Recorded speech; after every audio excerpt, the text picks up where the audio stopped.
What's good, y'all? Just trophies here, expert jeweler, your favorite jeweler. If you're new here, make sure you like, comment, and subscribe. If you've been here before, make sure you're liking, make sure you're commenting, and make sure you're subscribed. Feel me? So today we're gonna be learning how diamond heists work. Feel me? I mean, my son over here, he don't look like he's capable of pulling off diamond heists, but he has. Let's tune in and see what he. My name is Brian. Let's see how he got away with I'm a this, former man. diamond thief, and I stole $2.3 million worth of gold and jewelry throughout New England. And this is how crime works. 2.3 mil. I would compare the jewelry business to the drug business in terms of how shady it is. You're never getting the diamond they tell you is there. You're probably buying junk most of the time. The markup is somewhere between 5 to 800% when you walk into a store to try to buy a diamond. We don't do that over here. But everything he just listed, we don't do that over here. I ain't gonna lie. All my pieces, all my work, feel me, comes appraised. If you want to see my work, by the way, make sure you tap into the Instagram, Yahoo.supply. I'm gonna leave the at somewhere. Feel me? I'm also leave the at in the description. I also have a vlogs channel. If you want to see my work, you want to see, tap into the vlogs channel. Feel me? Great content. I'm gonna leave that in the description as well. And then I also have a Discord, feel me, if you want to chat, whatever, you feel me, you want to talk about diamonds, jewelry, business, whatever, send me ideas, videos to react to, tap into the Discord. I'm going to leave that in the description as well. But like I was saying, I don't do any of that. When my pieces come appraised, it'll let you know the quality of diamond. If there is diamond, it'll let you know the carat size, the diamond size. If there's gold, it'll let you know the gold carat.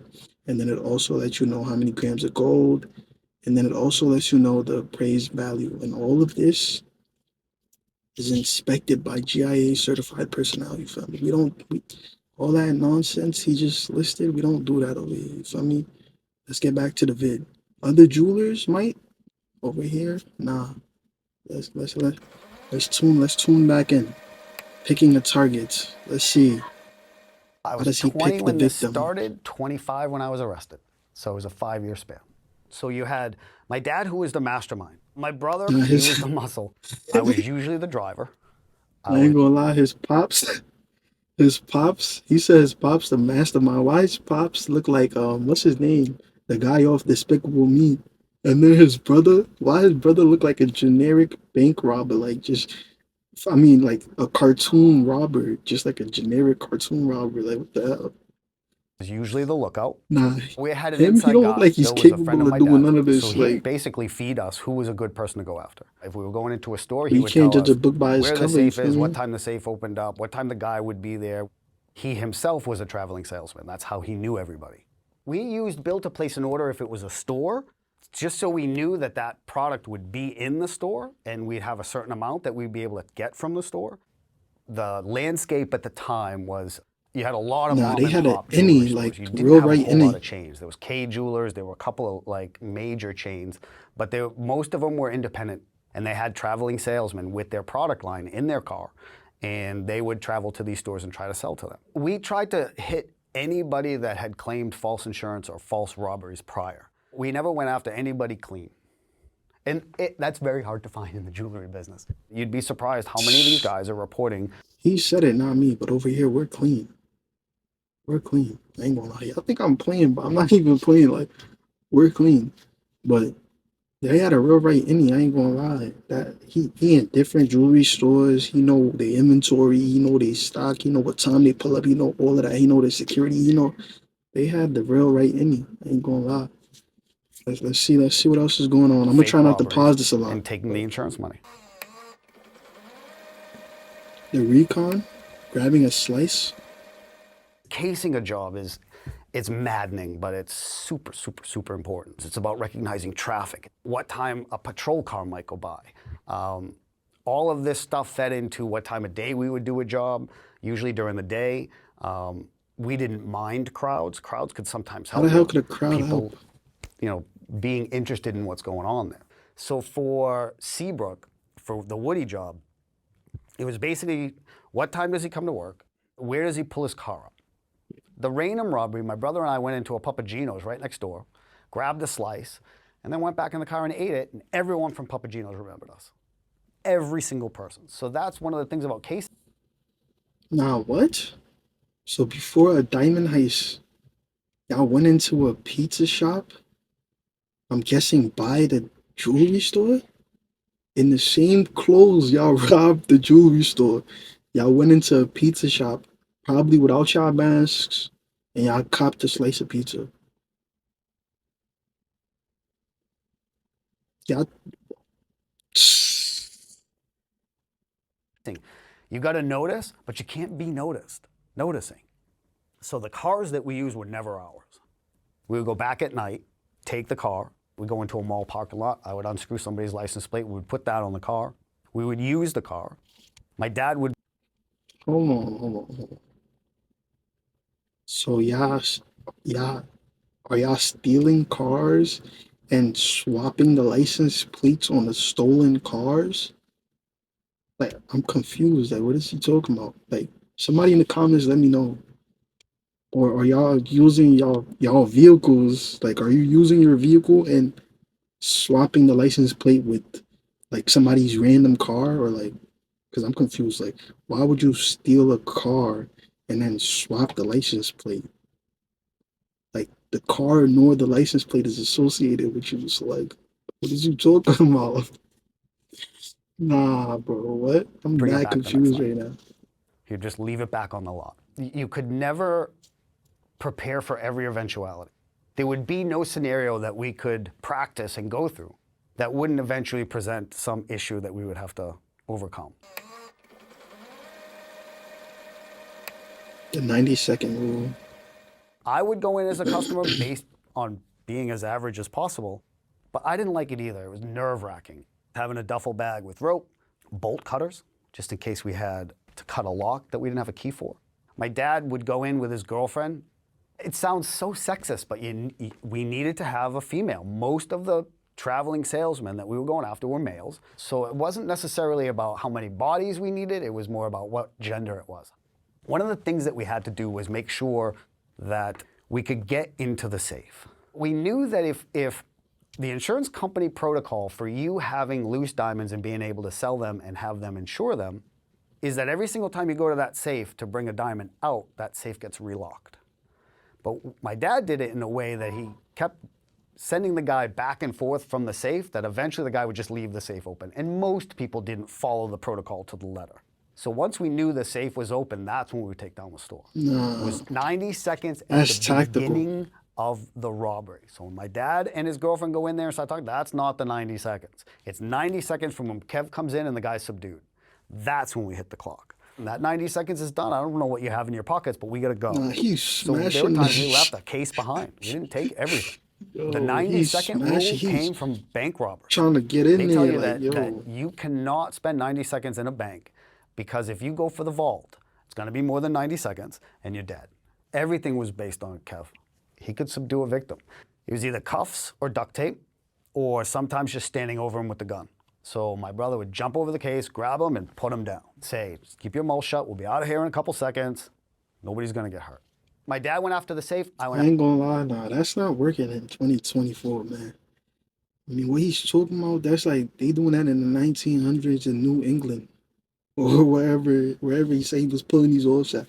But in the United States, in Texas especially, or any state where the gun laws is not as strict, it's not happening. Most likely, every jeweler behind the counter, strapped up, prepared for something like this. It's not happening. It's just not happening, bro. after the cases. One time we encountered a safe that when we opened, it didn't have what we thought was in it. And my dad just wasn't convinced. And he started fooling around with the bottom of the safe and he pressed it and it popped up and everything was inside. The bottom was hollowed out. So I'd always have a ball peen hammer. And those cases are not easy to break because they all have a layer of plastic in the middle. So when you hit it, just a hole. You have to keep smashing Nah, and he's eventually push wildin'. down this whole piece of cracked glass into, and then it makes the items very difficult to get to. So that's why some of these cases, even the jewelry store window, there were people in the Yo, 80s that would that's smash and mad. grab Like through the window. the way niggas be My trying dad to had break room. these We shells and tried not to cases is hurt funny, anybody. bro.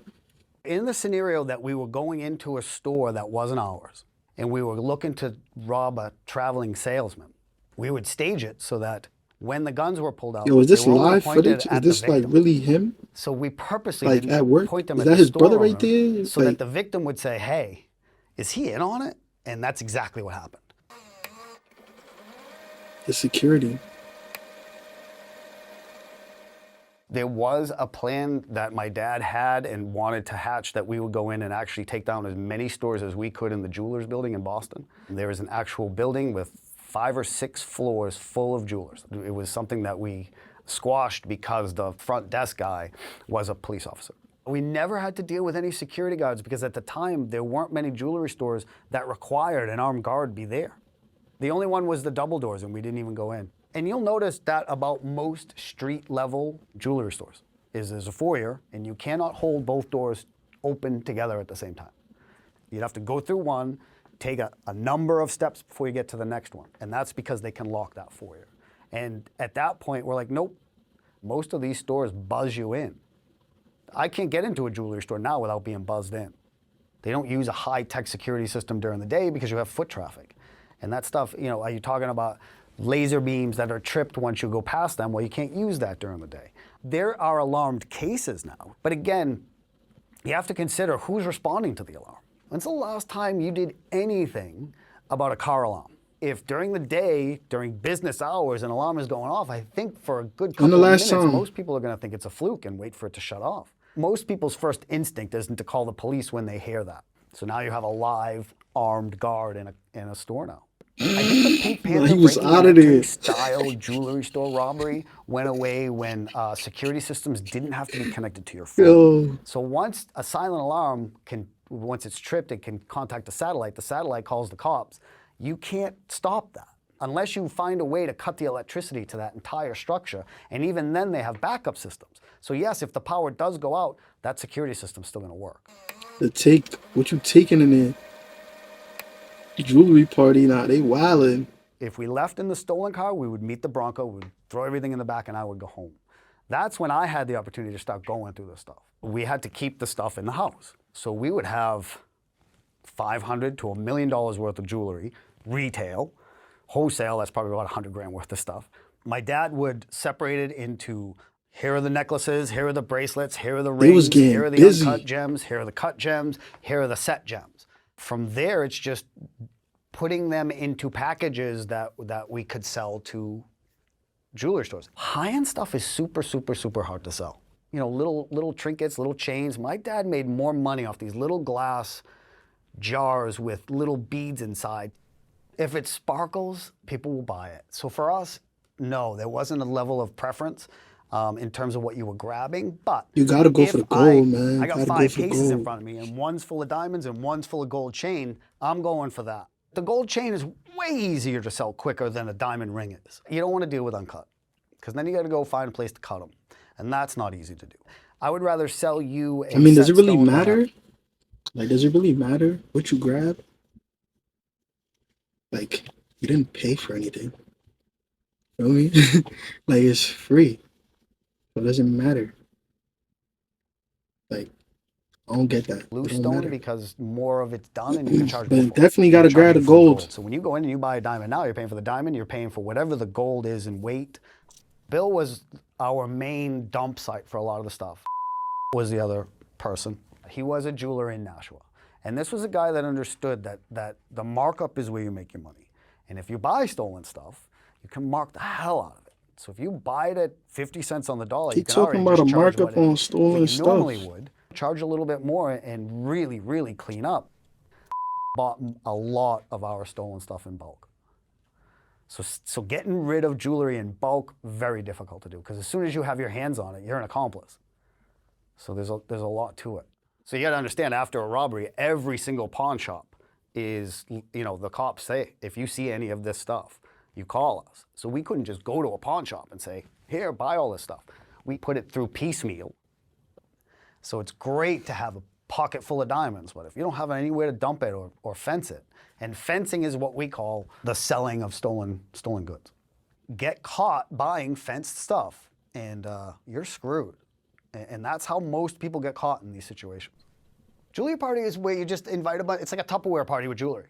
So come in and look at our product. We would lay everything out on the table, display it, and people would just look at it, and it's cash. It's just a cash business.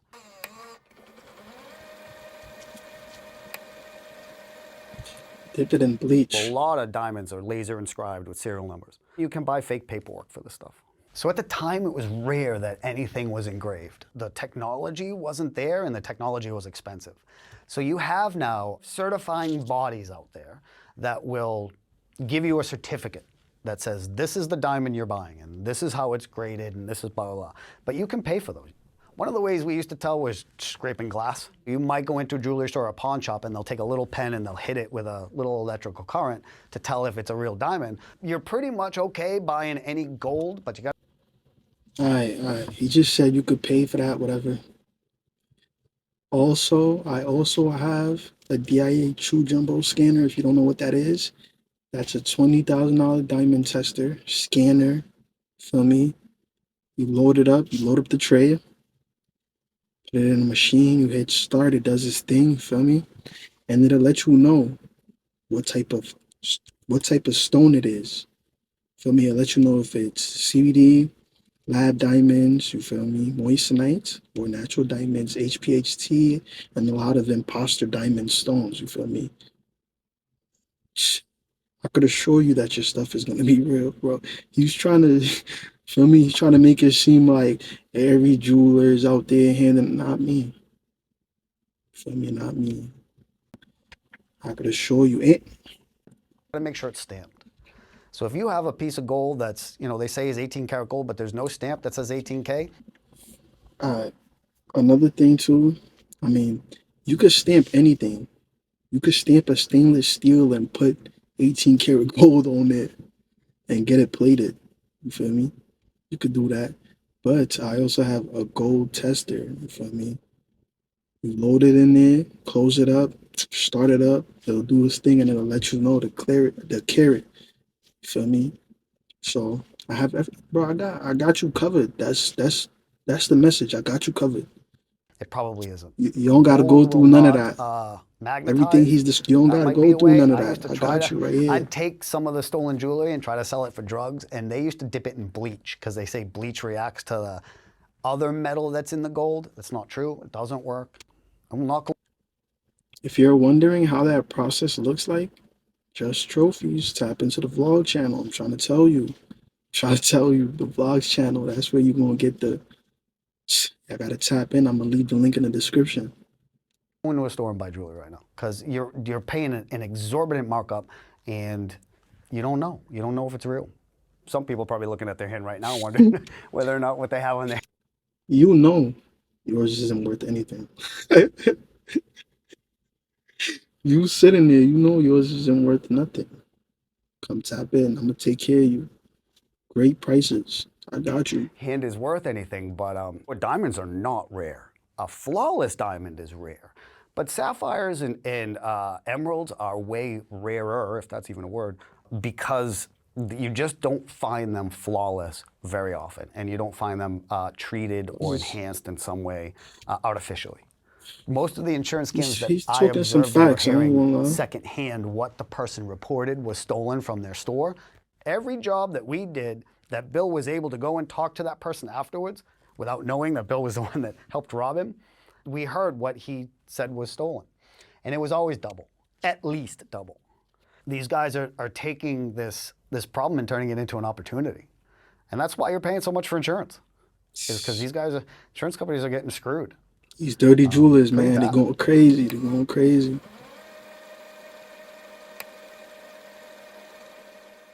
If you're really, really good at it, you will have knowledge of how many police are in that city, which is why we never pulled a job in Nashua, New Hampshire. Nashua, New Hampshire had one of the best police forces at the time. I grew up in Boston with organized crime.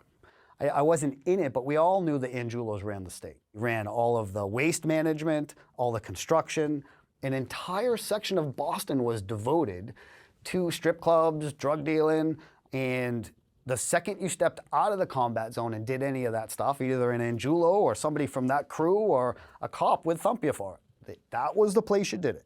And it ran really well. Bulger comes in and it just became completely disorganized. No way we would have robbed 22 stores while the Angulos were in power. They would have either come to us and asked for a piece of it, or they would have said, these stores are protected and you can't hit them. The backstory, yeah. How you get into this? Like what?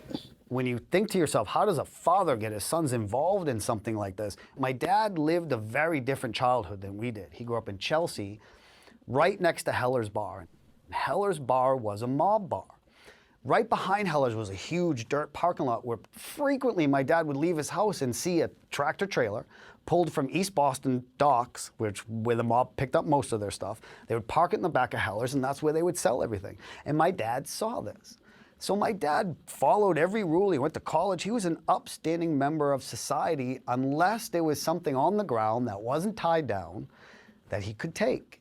And that was the mentality, I think, of most people in Massachusetts at the time. Pay your taxes, keep the man off your back, but if you see an opportunity to take a little something, grab it. My father initially gave this guy his life savings to invest in importing diamonds into the country. This guy decided to take that money from my dad and then tell him that he never got the delivery. And my dad was in a bad place. He was in a very bad place. He finally asked if we would help him. He finally just sat down and said, here's the deal. You guys are gonna have to come out of college, you're gonna have to work full time. I don't have any money to pay for any of that stuff. Or we could go get the money back from this guy and set him Yo, up. nah, And his that's pops exactly gave what we him did. the And it started. OD ultimatum. Like, he said, yo, y'all either finish, y'all either drop out, y'all either drop out, y'all either help me rob these stores or rob this jeweler and stay in school, or y'all stay in school and get jobs. Nah, they some shitbags. They chose to rob, to, they chose to rob the jewelry stores.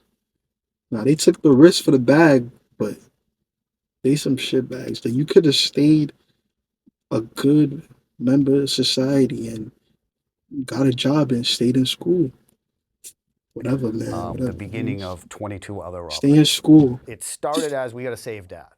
And then my dad started presenting all the robberies to us as we're helping people. We're going after this guy. He's dirty, and this guy ripped people off. And if we stop him, he won't rip anybody. It was like a Robin Hood kind He of thing. gaslighted After them. 5, you start saying, "Hey, we're not superheroes, and we're not here to Is that save the world. What gaslighting? are we What is doing?" that? And He that's when finessed them. He things started to tricked get them. very. I don't know what it is, My but brother and I were very worried at how much further this was going to go. The real victims are anybody that we stole their dignity, their right to freedom, their right to move about the is world this without life? Like, somebody is that tying really them to them a though? chair, and their families. It doesn't stop with them. It stops with anybody that loved that person and had to hear about what happened to them. Getting arrested. Damn. They booked them. Criminal University. I was arrested on December 26th of Spree of jewelry thefts. 1996. There was enough distinctiveness about us to separate us from anybody else doing it. There weren't a whole lot of crews. There weren't a lot of multiple people doing jobs.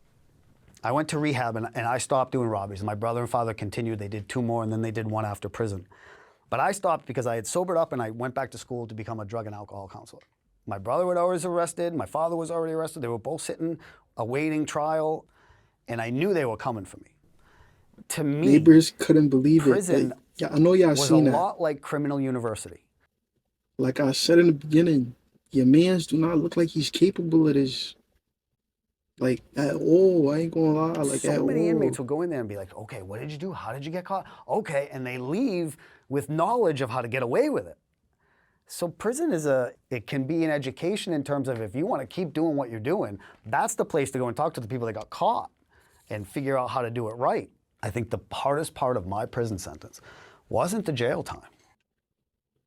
If you go to jail, you're gonna get.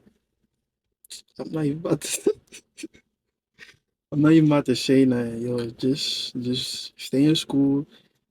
Feel me? Do everything you need to do to be a good abiding citizen. Jail and prison and all that, nah, bro. It's not the way. That's not the way. He's It's trying. the stigma. I couldn't get hired. Regret sucks, man. It really does. It's not easy to live with. It was ultimately my decision. And I could say that I was 13 years old and wasn't capable of making those decisions, but I was 20. My father and brother passed away February 11th last year. My brother and I had a very difficult and complicated relationship. We very rarely got along. And when we bonded, it was in situations like this. So through our drug abuse, we bonded, through the robberies, we bonded, in prison, we bonded. But whenever we were outside and needed something substantial to solidify that bond, it was never there. Family jewels. The book I wrote is called Family Jewels, and it was my attempt to use the book as a tool to talk to kids, to talk to people, to maybe use how crazy this story is to kind of scare you straight. I work as a personal trainer now. I created my own certification.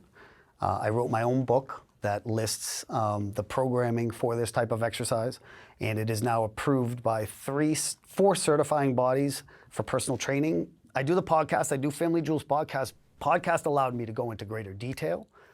It allowed me to break down each robbery individually. I think this is done. It brought me and my dad together. I think the video is over. You feel me? If you enjoyed that video, you feel me? If you enjoyed this reaction, make sure you subscribe. You feel me? I mean, what y'all think? I don't know what to think. I ain't gonna lie. I don't know what to think. Like I said, just trophies here, expert jeweler. You feel me?